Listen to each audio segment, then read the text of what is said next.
کیا کٹے اور بھینس کی قربانی جائز ہے؟ وہ زمانے سے مسلمان کرتے آ رہے ہیں، اور امام ابو حنیفہ، امام احمد بن حنبل، امام شافعی، امام مالک، یہ سب کے نزدیک یہ بھینس جو ہے نا یہ گائے ہے، یعنی گائے کی ایک قسم ہے، گائے کے اندر یہ شامل ہے، تو اس لیے وہ اس کی قربانی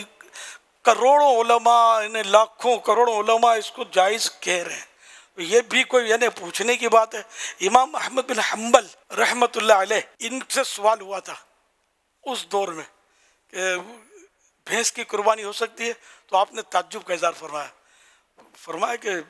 میں نے تو آج تک نہیں سنا کہ کسی عالم نے اس سے اختلاف کیا ہو، یعنی کہ بھینس کی قربانی نہیں ہوتی ایسا کہا ہو،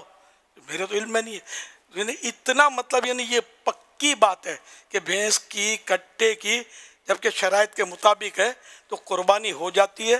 اور اس میں 7 حصے ہوں گے جس طرح گائے میں، اونٹ میں ہوتے ہیں، تو کوئی سب پرابلم نہیں ہے۔ مزید تفصیلات آپ اس کو دلائل کے ساتھ دیکھنا چاہیں نا، تو یہ جو میرا کلپ ہے اس کے ساتھ لنک دیا ہوا ہے، اس لنک کو آپ دیکھ لیں گے تو پورے دلائل انشاءاللہ آپ کو آ جائیں گے۔ دارالفتہ اہل سنت کا فتویٰ آپ پڑھ لیجئے، اور بالکل کنفیوژن نہیں ہے اس میں نے خود الحمدللہ